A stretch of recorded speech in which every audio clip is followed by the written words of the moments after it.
ঢাকার ধামরায়ে রেশমার চোখে স্থাপন করা হয়েছিল ভাষা সৈনিক আব্দুল মতিনের দান করে যাওয়া চোখ।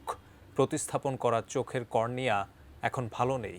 দিন যতই যাচ্ছে কমতে শুরু করেছে কর্নিয়ার দৃষ্টিশক্তি। চশমা ছাড়া রেশমা এখন আগের মতো দেখতেও পান না।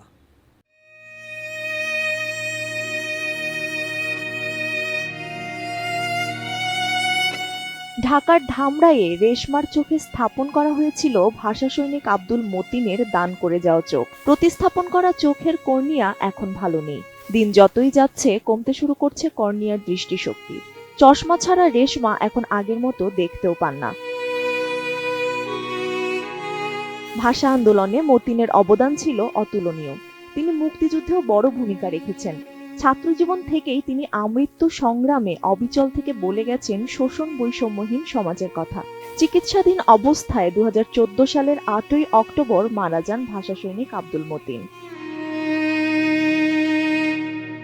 জীবিত থাকতে তিনি নিজের 2 কর্নিয়া দান করে যান জাতীয় সন্ধানী চক্ষুদান সমিতিতে। সেই খবর পেয়ে সন্ধানীতে যোগাযোগ করেন ধামরায়ের রেশমা। পরবর্তীতে 9 অক্টোবর বিকেল 4টার দিকে পরীক্ষা নিরীক্ষা শেষে মহান ভাষা সৈনিকের চোখের কর্নিয়া রেশমার চোখে স্থানান্তর করা হয়। 32 ইঞ্চি জেভিকো টিভি এখন মাত্র 15,000 টাকায়, সাথে পাচ্ছেন 3 বছরের প্যানেল ওয়ারেন্টি। রেশমা মাত্র 15,000 টাকা খরচ করেই ফিরে পান চোখের আলো। এরপরেই ভাষা সৈনিক মতিনের পরিবারের সাথে দেখা করার ইচ্ছা জাগে রেশমার। বছর 3 আগের একটি মিডিয়ার মাধ্যমে দেখাও করেন তিনি। বর্তমানে রেশমা ধামরায়ের ঈশাননগর কমিউনিটি ক্লিনিকের স্বাস্থ্যকর্মী। ভাষা সৈনিক মতিনের পরিবারের সাথে দেখা করে নিজের আবেগ প্রকাশ করলেও বর্তমানে চোখের দৃষ্টি ক্ষমতা নিয়ে চিন্তিত রেশমা। মতিনের দান করা চোখ দিয়ে আজীবন সেবা করতে চান তিনি। তার মতো তো হতে পারবো না, তবে তার চোখ দিয়ে আমি ভবিষ্যতে এই আজীবন আমি যতদিন বেঁচে আছি মানুষের কল্যাণে, মানুষের সেবায়, চিকিৎসা সেবা দিয়ে আমি মানুষের সেবা করতে চাই। রেশমার চোখে ভাষা সৈনিক মতিনকে বাঁচিয়ে রাখতে চোখের উন্নত চিকিৎসার জন্য চাইলেন সরকারি সহযোগিতা। সেই সাথে মহান ব্যক্তির কর্নিয়া পেয়েও গর্বিত তার পরিবার।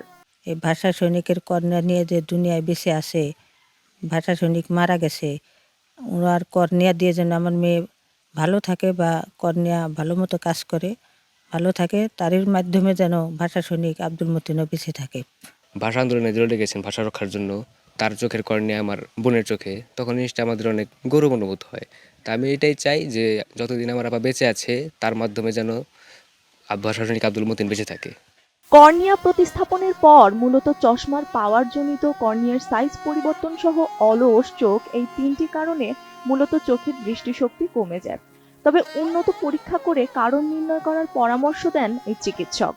চোখের ওনার যদি রিফ্রাক্টিভ জনিত অর্থাৎ চোখের পাওয়ার জনিত চেঞ্জ হয়, তাহলে ওনাকে নতুন করে আবার চোখের পাওয়ারটা চেঞ্জ করে অ্যাডজাস্ট করে নিতে হবে, চোখের পাওয়ারটা অ্যাডজাস্ট করে নিতে হবে। করুণা নয়, সরকারি পৃষ্ঠপোষকতা নিয়ে জীবনযুদ্ধ চালিয়ে যেতে চান রেশমা। ত্রিবেণী তনু, ATN নিউজ।